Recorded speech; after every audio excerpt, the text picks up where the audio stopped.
আসসালামু আলাইকুম। অনিদ্রা বা ইনসমনিয়া কি?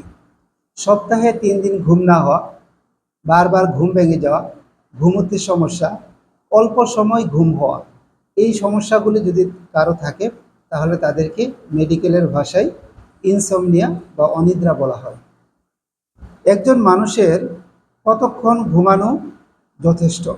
পূর্ণবয়স্ক একজন মানুষ দৈনিক সাত সাত থেকে 8 ঘন্টা ঘুমাবে।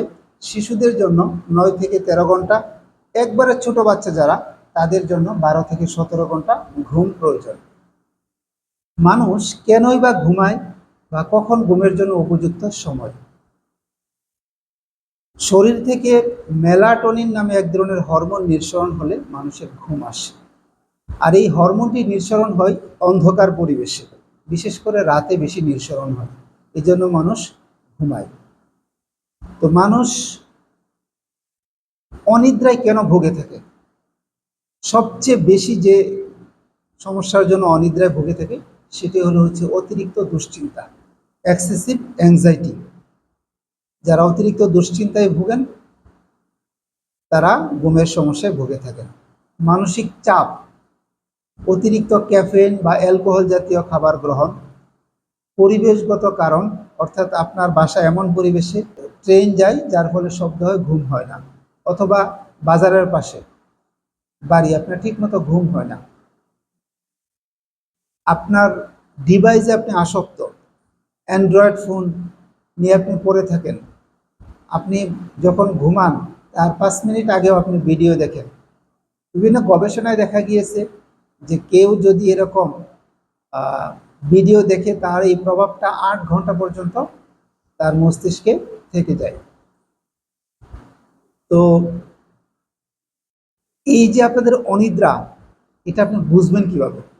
যদি দিনে ঘুম ঘুম ভাব বেশি হয়, শরীরটা খুবই ক্লান্ত, টায়ার্ডনেস লাগে, মেজাজ খিটখিটে, কোনো কাজে আপনার মন দিতে পারতেছেন না, আপনার খাওয়া ঠিকমতো হচ্ছে না, আপনি খেলেও আপনার দেখা গেছে অ্যাসিড রিফ্লাক্স হচ্ছে, আপনার মনটাই একদম হচ্ছে খারাপ লাগে, কোনো কাজই আপনার ভাল লাগে না, এটা মূলত হচ্ছে আপনার অনিদ্রার জন্য হয়ে থাকে। এখন এটার চিকিৎসা কি বা করণীয় কি আপনার? এই ক্ষেত্রে করণীয় হলো, আপনার যদি দুশ্চিন্তা থাকে, ডিপ্রেশন থাকে, সেগুলি কাটিয়ে উঠতে হবে। প্রয়োজন পড়ে একজন কাউন্সিলিং এর সাথে আপনারা সাক্ষাৎ করতে পারেন। সে আপনার এই দুশ্চিন্তা থেকে কীভাবে আপনি কাটিয়ে উঠতে পারেন সেই সুরাহা তিনি দিবেন। আপনার যদি মানসিক চাপ থাকে সেটা কমিয়ে ফেলতে হবে। আপনার খাবার 4-5 ঘন্টা আগে কোনো ক্যাফিন জাতীয় খাবার গ্রহণ করবেন না, বিশেষ করে যেগুলি হচ্ছে চিনি জাতীয় পানি, অ্যালকোহল, সফট ড্রিঙ্কস, এগুলি খাবেন না। আর আপনার ঘরের পাশ দিয়ে যদি কোনো গাড়ি যানবাহন চলাচল করে সেক্ষেত্রে এমনভাবে ইন্টেরিয়র করবেন যাতে শব্দ ঘরে না আসে। ঘুমানোর আগ মুহূর্তে আপনার বিছানা বা বেডটা সুন্দর পরিষ্কার রাখবেন, মৃদু আলো দিয়ে রাখবেন, এবং যে বিছানায় আপনারা ঘুমান সেই বিছানায় কখনো পড়াশোনা, খাওয়া দাওয়া, মানে দৈনিক যে কাজগুলি করেন সেখানে করবেন না, সেটা শুধু ঘুমের জন্যই আপনারা রাখবেন, তাহলে ঘুমটা ভালো হবে। ঘুমের 3-4 ঘন্টা আগে ডিভাইস থেকে দূরে থাকবেন, বড় রোগ থাকলে সেটার চিকিৎসা করবেন। এই বিষয়গুলি মেনে চললে আপনার ঘুম ভালো হবে। বিভিন্ন গবেষণায় দেখা গিয়েছে যে ঘুমের আগে সুন্দর করে শরীরটা ঘষে গোসল করলে ঘুম তাড়াতাড়ি আসে।